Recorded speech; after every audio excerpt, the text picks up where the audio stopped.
Hey there, welcome to the channel. My name is James, and here at 20th and 21st Movies, we are about all things cinema. All right, Black directors in the Criterion Collection. Let's talk about it.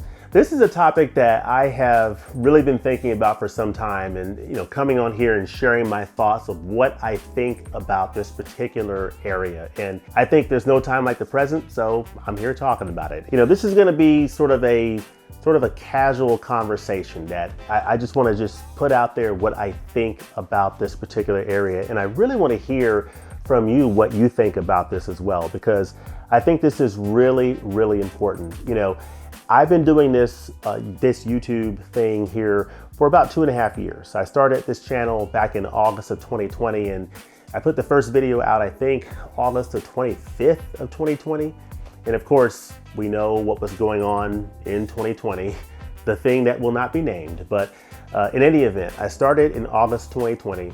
It's now 2.5 years later. And as many of you know, I do a lot of Criterion Collection coverage. So I do a lot of reviews and discussions of releases from the Criterion Collection. It's a big part of the content that is on this channel, along with other content, but it's a big Criterion focus. So I really enjoy that aspect of it. And for me, part of the reason that I'm a big fan of the Criterion Collection is because I have been exposed to so many different works from around the world, the cinema, filmmakers that I would, if it weren't for the Criterion Collection, I would never have even heard of or even thought to see their films. Films from Japan, from France, from Hungary, from Germany, from Austria, from the United Kingdom, from South America, Africa, just films from all over the world, even films from here in the United States that meet that wonderful criteria of important classic and contemporary films. And in many cases, these are films from directors I had never heard of, and I'm discovering new directors and new filmmakers and new filmmaking voices for me, and films that, for the most part, 90% of the time blow my mind and that I really enjoy. So I've really enjoyed the cinematic journey that has been enriched by watching Criterion films. So I really enjoyed the releases from the Criterion Collection. Now, one thing that I've noticed over the last few years is that Criterion has made a concerted effort to bring in more filmmaking voices into their collection. So they have really made a major effort to bring in more filmmakers of color, more women directors into the collection. And I really do appreciate that. But the reason that I appreciate it is the way that they're going about it. And the way I see them going about it is they look at their principle, which is at the back of each Criterion case. And it says, the Criterion Collection, a continuing series of important classic and contemporary films. It's a continuing series of important classic and contemporary films. So that's really important because that is a big part of their mission of sticking to important classic and contemporary films. So it's not just about bringing in just any films just to check a box, but it's about making sure that the films that they bring in meet that standard, but being attentive to the fact that we want to make sure that we're looking at a broad spectrum of filmmaking voices that are out there that are more representative and more inclusive of different cultures and different voices, and that have created works that meet that standard that we want to bring to the fore. And I really do appreciate Criterion's approach to doing that. This all spawned from an article from the New York Times that came out sometime in 2020 that basically highlighted, hey, the Criterion Collection has a gap, with Black directors. The Criterion Collection has like over 1,000 films, 1,034 films from directors from around the world. It's an amazing collection. They have over 400 directors represented. Here's the problem. Only 4 of those directors are Black. So you have over 400 directors represented in the collection, over 1,000 editions, but only 4 were Black at that time. And that was an article that really, drew a little bit of controversy. Criterion took notice, and I believe they took it to heart. And they looked at that and they said, you know what? We have a gap. As we look at our mission, a continuing series of important classic and contemporary films, and we have great works, we being Criterion. They have a great list and catalog of titles from directors like Alfred Hitchcock, Francois Truffaut, Stanley Kubrick, Akira Kurosawa, Ingmar Bergman, directors from around the world, Federico Fellini, just amazing filmmakers. And that's great. But they recognize that, hey, you know what? We need to broaden the tent to bring in more filmmaking voices and more filmmaking voices from around the world that represent communities of color, that represent more women directors, that have created works that meet that standard.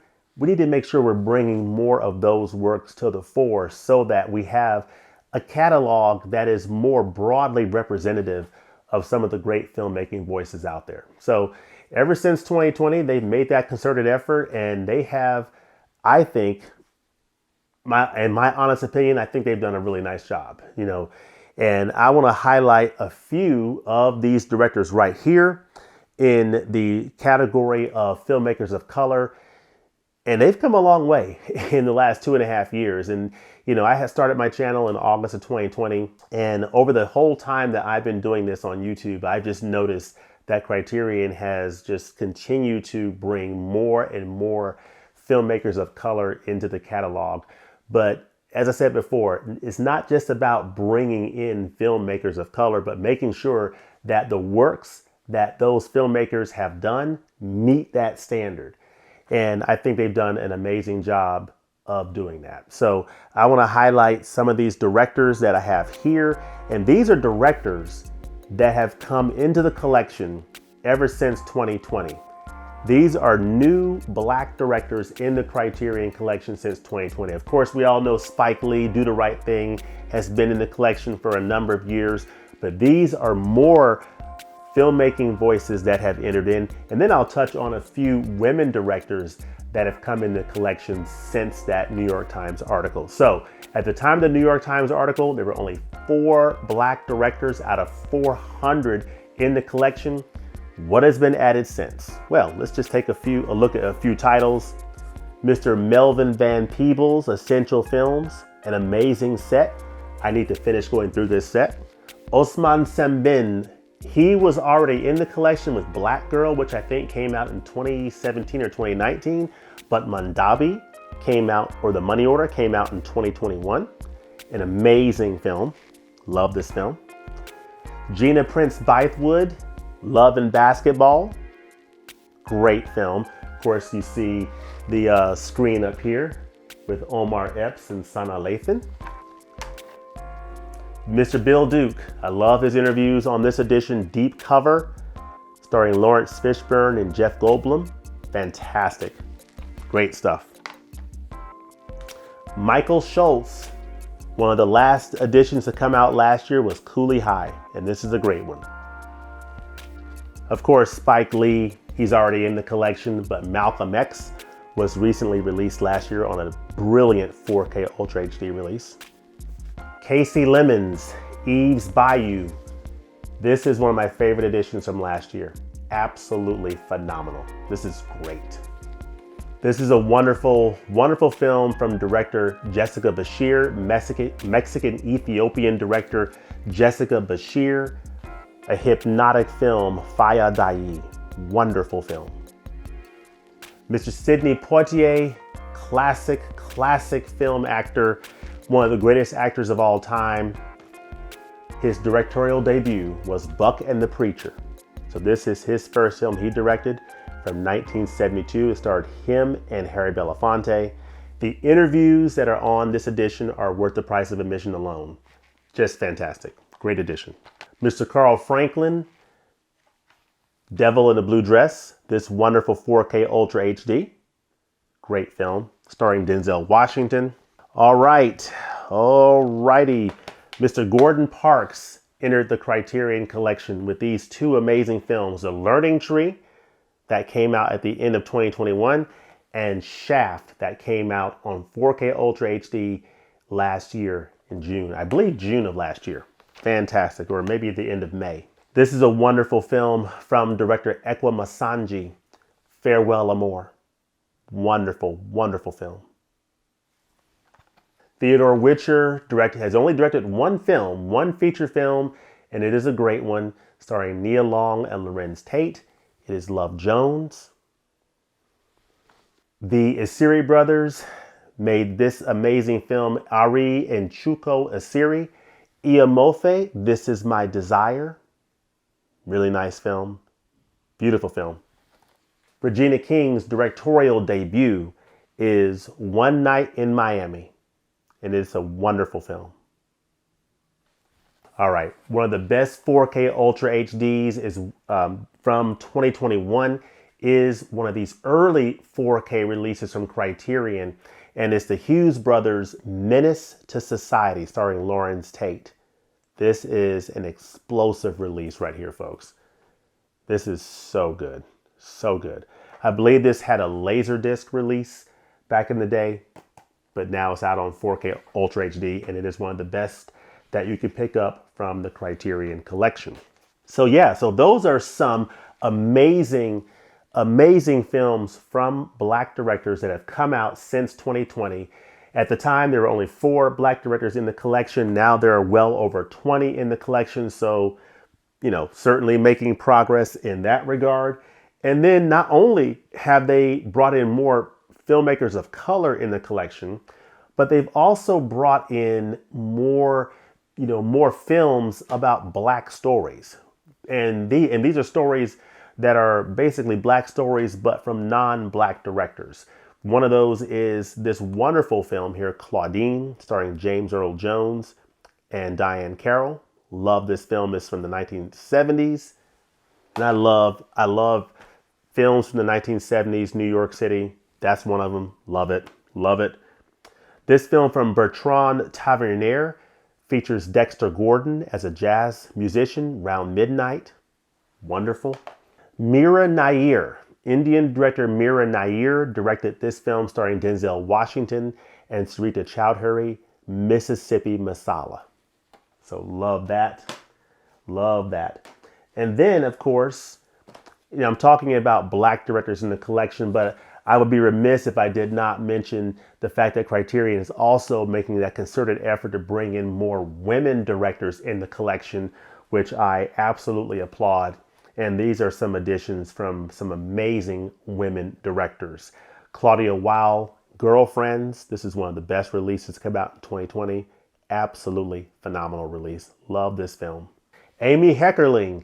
I did not expect to like this film as much as I did, but I love this film.